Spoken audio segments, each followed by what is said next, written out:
The winners of My Kitchen Rules are still working out what to do with their $250,000 prize money. Almost 4 million Australians watched as they cooked their way to fame and fortune, but not everyone is happy with the result. Up next, a child sex offender's startling evidence. Plus, mid-air meltdown. Find out what a commercial pilot did to force an emergency landing. Oh my God! I'm sure it's done! And the one that got away. Jesus! Convicted paedophile Dennis McKenna has told an inquiry he doesn't know how he got away with his crimes for so long. The former warden at a Katanning hostel said his high community profile probably helped him hide what he did. The inquiry is trying to determine if there was a cover-up.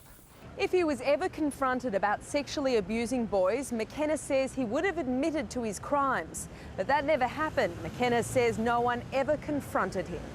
An American pilot has been carried off a plane with his hands and legs tied after a mid-air meltdown. Clayton Osborne was locked out of the cockpit by his co-pilot when he began to act strangely. He started screaming about a bomb, telling passengers to pray. A chaotic scene like this would be frightening on any flight. Oh my God! I'm sure it's done! Oh my God! We got Israel, we got Iraq!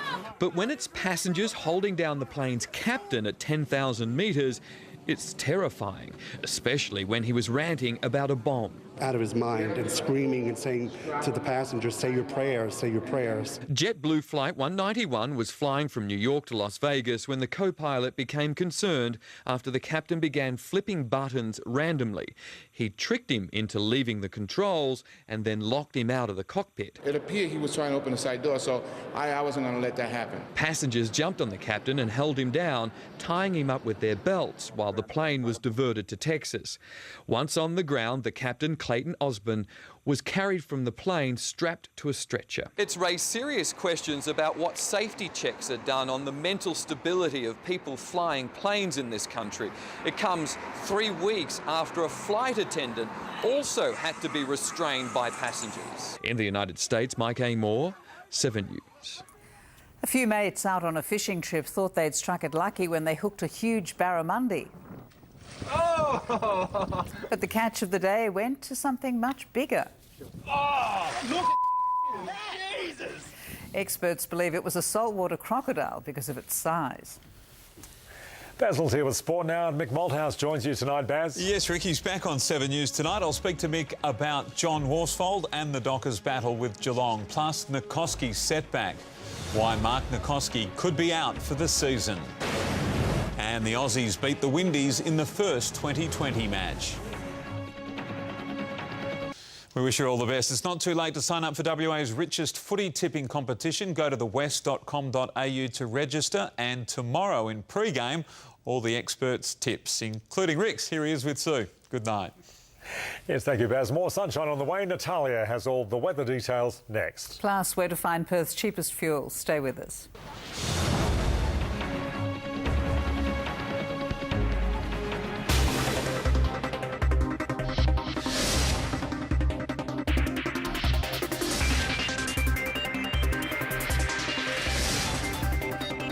All that and more in the West Australian tomorrow. Hello, Natalia Cooper with you. Well, it's hard to complain about the weather at the moment. It's just been so lovely, and tomorrow will be much the same. Then we're in for some much needed showers later on the weekend. Currently in the city, it's 24.2 and winds are from the southwest at 9 kilometres an hour. After a low overnight of a touch under 17 degrees, we had a top today of 29.6, and that was just after 2 this afternoon. Around the metro area today, temperatures range from 25 at Rottnest to 31 degrees at Gingin. And around WA, there have been showers and storms in the Pilbara, Gascoyne and Goldfields in the 24 hours to 9, and onshore winds have pushed some showers up onto the south coast as well, 12 millimetres for Albany overnight.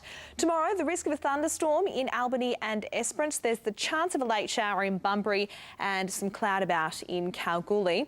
On the satellite picture, those showers and storms in central parts are thanks to a broad surface trough, and it will continue to trigger stormy activity tomorrow. A cold front will approach the southwest corner in the evening, so that's why Bunbury could pick up that shower. Interstate tomorrow, Sydney might get a thunderstorm, a possible shower for Brisbane and Canberra, and 26 degrees for Melbourne. Boating information back home, south to southwest winds 10 to 15 knots, increasing to west-southwest 15 to 20 during the afternoon, and then south-southwest during the evening, seas to 2 metres and swell to 2.5. So tomorrow's forecast, mostly sunny and 30 after a low of 16. Then partly cloudy on Friday and Saturday, which is the last day of March. So it looks like we won't record any rainfall this March. But for the start of April, a late shower or two on Sunday, some showers for Monday and a couple of more showers expected after that. Rick and Sue. Thanks, Natalia. That's all from the 7 News team. We'll have updates a little later. And now here's Monica with Today Tonight.